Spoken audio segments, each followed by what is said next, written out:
Hello friends, मैं हूं समीर। आप देख रहे हैं समाज खबरें हिंदी टीवी न्यूज़। जैसे कि आप जानते हैं कि ये न्यूज़ एजेंसी हमारे साथ कई चैनल्स के लोग जुड़े हुए हैं जो अलग अलग तरह की खबर चलाते हैं, और हमारे चैनल के साथ कई सौ पत्रकार भी जुड़े हुए हैं जो हर जगह से पत्रकारिता करते हैं। हम जनता से भी आह्वान करेंगे कि अगर उनके एरिया में कुछ भी गतिविधियाँ होती हैं या इलीगल कुछ उनके साथ होता है तो उस तरह की वीडियो बना के हमें दे सकते हैं, हम चलाएंगे हमारे चैनल पर। और हमारे साथ हम आपको बता दें कि कई एडवोकेट्स भी जुड़े हुए हैं जो आपकी समस्याओं को लेकर आपका निवारण करेंगे, आपकी समस्याओं को लीगल तरीके से सॉल्व भी करने की कोशिश करेंगे। तो चलते हैं आज की खबर की तरफ। 31 वार्ड में हूँ, कांडावाली वेस्ट में हूँ।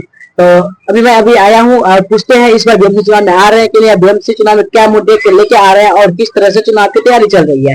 तो हमारे साथ जुड़े हुए हैं और पहले मैं आपको इंट्रोडक्शन करवाता हूँ, उसके बाद फिर मैं सवाल जवाब करूंगा। जी नमस्ते सर, मेरे चैनल में आपको बहुत स्वागत। बहुत बहुत धन्यवाद। पहले आप अपना इंट्रोडक्शन दीजिए। मैं अब्दुल लतीफ शेख, आजाद समाज पार्टी का Mumbai general secretary. Azad Samaj party जो उत्तर प्रदेश के हमारे जो राष्ट्रीय अध्यक्ष है चंद्रशेखर साहब, इनकी पार्टी है जो उत्तर प्रदेश से आती है। जी सर, पिछले बार आप एमएलए को चुनाव लड़े जिसमें आप चौथे पक्ष में स्थान पे आए, इसका क्या कारण हो सकता है? जनता आपको पसंद नहीं की कि जनता के लिए आप तैयार नहीं थे मुद्दे के लेके?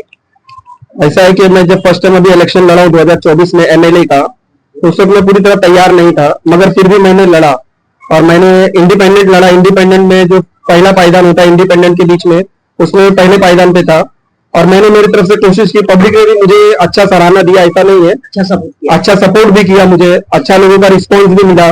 मगर अब इलेक्शन है, 10 लोग लड़ेंगे, एक ही जीतेगा, ये चीज चलती रहती है। तो सर फिर आपको पार्टी उस समय में ज्वाइन किए थे कि नहीं आप? नहीं, उस वक्त मैं एक्चुअली वंचित बहुजन अघाड़ी पार्टी से टिकट की दावेदारी ठोका था, मगर मुझे नहीं मिल पाई तो मुझे इंडिपेंडेंट लड़ना पड़ा था। क्यों सर, ऐसा क्यों जो आपको पार्टी आप पे भी विश्वास नहीं जताई? उस वक्त ऐसा था कि पार्टी को एमआईएम से मैं पहले था, उसके बाद में मैं वंचित बहुजन अघाड़ी में गया। वंचित बहुजन अघाड़ी से मैंने दावेदारी अपनी ठोकी, मगर वहां के मलार अध्यक्ष को यहाँ से फिर बाद में लड़ाया गया किसी रीजन की वजह से। सर इस बार एमएलए चुनाव तो वुमेन सीट हो गई है, तो फिर भी आप किसी सपोर्ट में आए कि कोई आपकी फैमिली से आ रहे है कि नहीं? नहीं, अभी कॉर्पोरेशन इलेक्शन है, एमएलए इलेक्शन नहीं है। कॉर्पोरेशन इलेक्शन में वार्ड 31 में लेडीज हो गया है, जो जिस हिसाब से लेडीज हुआ है, इसमें हमारी पार्टी आजाद समाज पार्टी अपना कैंडिडेट उतारेगी। हमारे 2 से 3 लोग हमसे दावेदारी ठोके हैं, मगर हमने भी किसी का फाइनल नहीं किए हैं। हमारे घर से तो कोई नहीं लड़ेगा, हम वंचित अपना आजाद समाज पार्टी से कोई हमारे दलित बहन को उतारने की पूरी तैयारी में है। इसमें तय है जो आपको पार्टी उसको टिकट देगी? हाँ, अगर हम चाहेंगे तो फिर, क्योंकि मैं यहाँ का उत्तर मुंबई जिला का प्रभारी भी हूँ, प्लस मुंबई का जनरल सेक्रेटरी भी हूँ, तो जहां तक मैं कहूंगा तो शायद दे भी दे। पार्टी किस मुद्दा पर चुनाव लड़े? मेरी पार्टी ऐसा है कि अभी जैसे कि बिहार में इलेक्शन हुआ, हमारी पार्टी ने एमआईएम के साथ गठबंधन किया और हमारी पार्टी ने अच्छा उधर पे 5 सीट हम जीत के भी आए।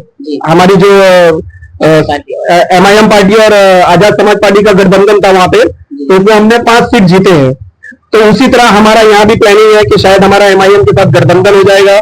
गठबंधन अगर होगा तो हम इधर पे अच्छे तरीके से उतरेंगे और आने वाले वक्त में कितने सीट पे उतारने का होगा? हमारा कम से कम 50 से 60 सीट का टारगेट है कि हम यहाँ पे मुंबई में उतारेंगे। और उसके बाद मुंबई के अंदर 50 से 60 सीट अगर हम उतारते, 50 सीट अगर एमआईएम उतारती है, तो आने वाले वक्त में जो मेयर बने चाहे उप मेयर बने, उसमें हमारी दावेदारी रहेगी। हम यानी मुंबई के अंदर किंग मेकर बनेंगे, मुंबई महानगर पालिका के अंदर जिसको हम समर्थन देंगे उनका ही मेयर बनेगा। अभी जो है नगर पालिका है जो अभी किस तरह से काम कर रही है? नगर पालिका का ऐसा है कि 9 साल हो गया, इलेक्शन 9 साल पहले हुआ, 4 साल पहले इलेक्शन का टाइम कंडीशन खत्म हो गया, जो 5 साल का कंडीशन रहता है कॉर्पोरेटर लोगों का।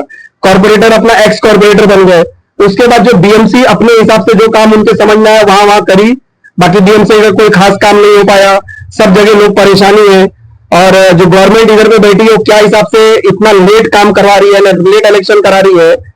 आप अभी बोले जो 4 साल पहले कुर्सी खाली हो गया, तो फिर चुनाव आयोग ने चुनाव क्यों नहीं करवाया? बीएमसी में चुनाव होना चाहिए, बीएमसी का चुनाव होना चाहिए, लेकिन 4 से सीट खाली है, तो फिर काम कैसे हो रहा है बीएमसी में? 4 साल से यहाँ पे बीएमसी अपने अंडर में लेके काम कर रही है।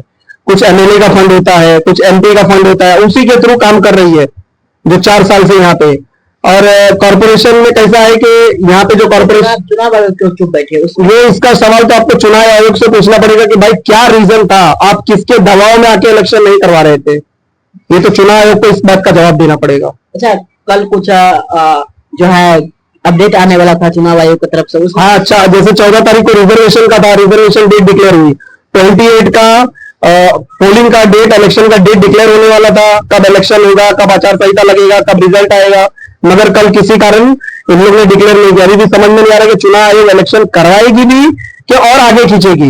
ये तो चुनाव आयोग ही बता सकती है किसके दबाव में ये चीज कर रही है वो। अच्छा सर, आपसे एक सवाल है, आपका भी युवा पीढ़ी का है, आप भी युवा है, तो राजनीति में युवा का आना चाहिए कि नहीं? राजनीति में आज के डेट में युवाओं का ही काम है। जितने युवा हैं, पढ़े लिखे हैं, उनको राजनीति में आना चाहिए और राजनीति में अपना पूरा योगदान देना चाहिए। क्योंकि राजनीति में अगर युवा रहेंगे, पढ़े लिखे रहेंगे, तो राजनीति का एक जो स्तर है जो बहुत गिर चुका है हमारा। जो पढ़े लिखे, जो पहले कहते थे कि अनपढ़ गवार केस दावे के ऊपर जो इलेक्शन लड़ते थे, ये हमको हटाना है। हमारे देश के ऊपर एक टप्पा है कि जो बिना पढ़े लिखे लोग नेता बनते, मंत्री बनते, इसको हमको हटाना है। हमें पढ़े लिखे लोग, युवा लोगों को आगे चल के आना है और इलेक्शन लड़ना है और कॉर्पोरेशन हाउस है, एमएलए हाउस है, एमपी हाउस है और जाना है। पार्टी जो भी चल रही है उसमें हैंडीकैप है, हैंडीकैप जानते हैं, तो वो पार्टी, आपका पार्टी हैंडीकैप के लिए क्या फंड देती है? अब ये कैसा है कि अभी तो देखिए कैसा हैंडीकैप का तो इतना मुझे मसला है मालूम नहीं है, मगर पार्टी हमारी जो है सभी, चाहे हैंडीकैप हो चाहे अच्छे हो, सबके लिए काम करती है, बराबर काम करती है। तो अगर आपकी पार्टी 50 सीट 60 सीट पे चुनाव लड़ेगी, 30 से 35 सीट अगर जीतती है, मान के चलिए 60 सीट जीतती है, तो किस तरह से काम करेगी? पहला काम क्या होगा, कोई मुद्दा बताइए। हमारा है पूरी, अभी हमारा वार्ड 31 का ही है जो हमारा डेवलप रुका हुआ है। एसआरए का ये पूरा जो एरिया दिख रहा है एसआरए के उसमें है, मगर किसी कारण यहाँ पे जो हमारे सिटिंग एमएलए है योगेश सागर, मैं नाम लेता हूं उनका, उन्होंने सामने से बोलते कि मैंने काम रुकवा के रखा है। भाई क्यों रुकवा के रखे आपने? आप इतना बड़ा एरिया जो हमारा 31 नंबर वार्ड में आज के डेट में कम से कम हजारों ऐसे झोपड़े हैं जो बेचारे परेशान हैं। किसी तरह अगर एसआरए में चला जाता है तो उनका भला हो जाता है। बेचारे 10 बाई 10 के छोटे से रूम में रहेंगे, अगर उनको 305 1 BHK का फ्लैट मिल जाता है तो उनका क्या जाने वाला है? वो तो अपने आलीशान महल में रह रहे हैं, मगर जो बेचारे गरीब जनता जो उनके वोटर है, जो उनको वोट देती है, उनके बारे में कोई सोचा नहीं जा रहा है। तो जी अभी आप लोग देख रहे थे जो डीएमसी चुनाव आने वाली है, और सर जो पिछले बार भी एमएलए को चुनाव लड़े थे और निर्दलीय लड़े थे, तो अच्छा खासा जनता का सपोर्ट से 5 नंबर पे आई थी। इस बार डीएमसी चुनाव के लेके भी तैयारी चल रही है, जिसमें कुछ अपने तरीके से उम्मीदवार उतारेगी। सर के पार्टी जो है एएसपी पार्टी है, और जो अभी जो है 50 से 60 सीट पे अनुमान लगाई जा रही है जो इस बार चुनाव लड़ेगी। लेकिन देखना ये होगा जो नतीजा क्या आती है, क्या रिजल्ट आती है। अगर अच्छा रिजल्ट आती है तो सर का कहना है जो अच्छा से अच्छा काम करके दिया जाएगा जनता को, और जितना नगर पालिका के अंदर जो काम आती है वो जनता तक पहुंचाई जाएगा। जितना भी सुविधा होती है वो घर घर जाके पहुंचाई जाएगी, ये कहना है सर का। और तब तक के लिए आप लोग देखते रहिए समाज की खबरें। जय हिंद। क्या आपका एनजीओ है और काम करने के लिए डोनेशन चाहिए, लेकिन 12 ATG सर्टिफिकेट नहीं होने की वजह से डोनेशन नहीं मिल पा रहा है, तो आप RTI SK के एजेंसी से संपर्क करें। RTI SK के एजेंसी से संपर्क करके 12 ATG सर्टिफिकेट बनवा सकते हैं। उठाएं फ़ोन और लगाएं कॉल